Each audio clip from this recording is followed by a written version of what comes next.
Dans une ère où les nouvelles technologies, les réseaux informatiques et les systèmes d'information numérique se développent à une vitesse fulgurante, la cybersécurité devient indispensable afin de protéger les ordinateurs, les serveurs, les réseaux et les données contre les attaques malveillantes.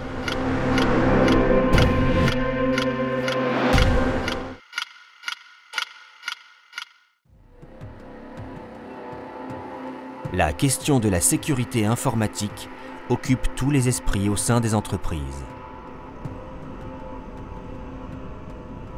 Guillaume est ingénieur en cybersécurité. Une de ses missions est d'identifier les faiblesses du système d'information afin d'en améliorer son niveau de sécurité. Beaucoup d'entreprises sont dotées d'un SI de sûreté composé de fonctions de contrôle d'accès, d'anti-intrusion et de télésurveillance notamment. Nous avons demandé à Guillaume de s'attaquer à un SI d'apparence robuste. Son expertise a mis à jour une singularité qui peut paraître insignifiante, mais pas pour les cybercriminels.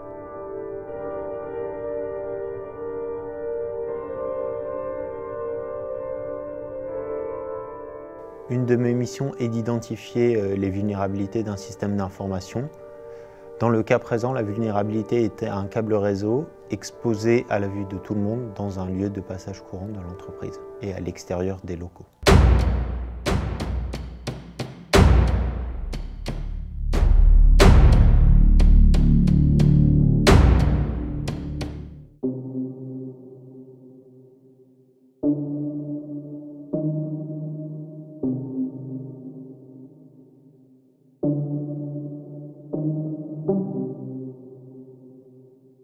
Pour réaliser cette attaque, j'ai utilisé un routeur 4G, un mini-ordinateur ainsi qu'un lecteur NFC qui m'a permis de lire et écrire des badges d'accès.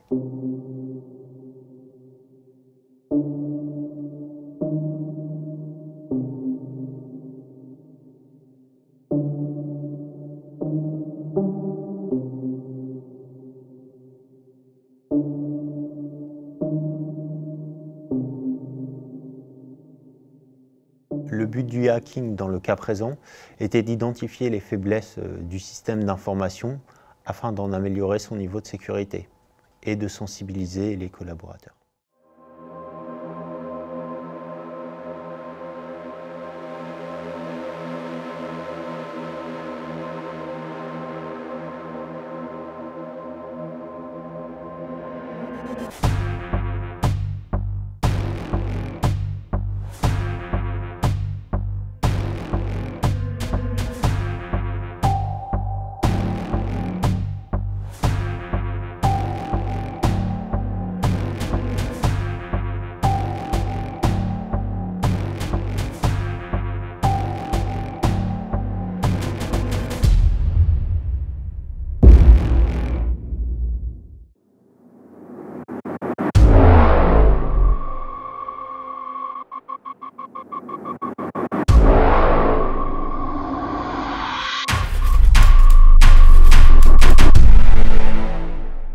En premier lieu, j'ai connecté mon équipement à la place de la caméra de vidéoprotection qui m'a permis d'accéder au système d'information de sûreté. Cet accès m'a permis d'identifier d'autres vulnérabilités qui m'ont permis d'élever mes privilèges, notamment d'accéder à la base de données qui contient la liste de tous les accès du personnel.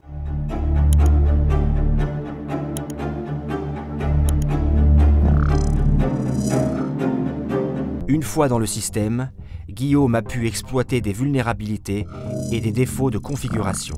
Certains réseaux n'étant pas chiffrés, il a pu dérober des mots de passe qui lui ont permis de se connecter en administrateur au système d'information de sûreté. Sans difficulté, il a pu se créer des badges d'accès en usurpant l'identité d'une personne avec de hauts privilèges d'accès. Une personne malveillante pourrait utiliser ces vulnérabilités pour faire par exemple de la destruction de preuves en désactivant la vidéosurveillance ou en supprimant des enregistrements, de l'usurpation d'identité en clonant le badge d'une personne légitime de l'entreprise, ou du sabotage en mettant à mal les processus métiers de l'entreprise ou le SI de sûreté.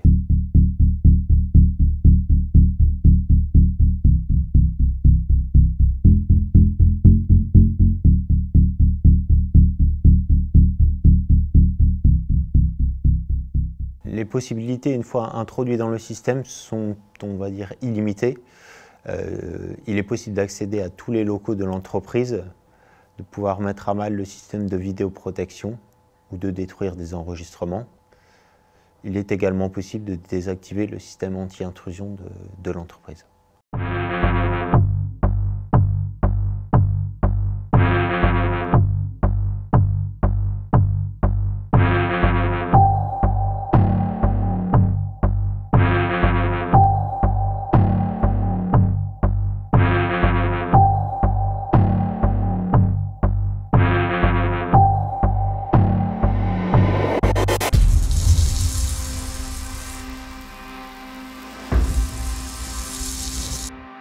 Guillaume, en pouvant se déplacer où il veut, peut accéder à des lieux stratégiques, comme les locaux techniques, et ainsi disposer d'une connexion physique. Cette connexion donne un accès illimité aux autres SI de l'entreprise, ce qui représente un réel danger. Le scénario catastrophe serait qu'une personne malveillante exploite ses vulnérabilités dans le but d'effectuer de l'espionnage industriel ou de volontairement interrompre les processus métiers de l'entreprise. Grâce à ces tests d'intrusion, des préconisations peuvent être faites pour corriger de nouvelles vulnérabilités. Les principales sont d'intégrer la cybersécurité dans la conception des systèmes, de veiller sur les vulnérabilités physiques et logiques et maintenir les systèmes à jour. La cybersécurité englobe tous les moyens qui permettent d'assurer la protection et l'intégrité des données, dont la résistance dépend du maillon le plus faible. La protection des hommes, du système d'information et l'activité de l'entreprise en dépendent.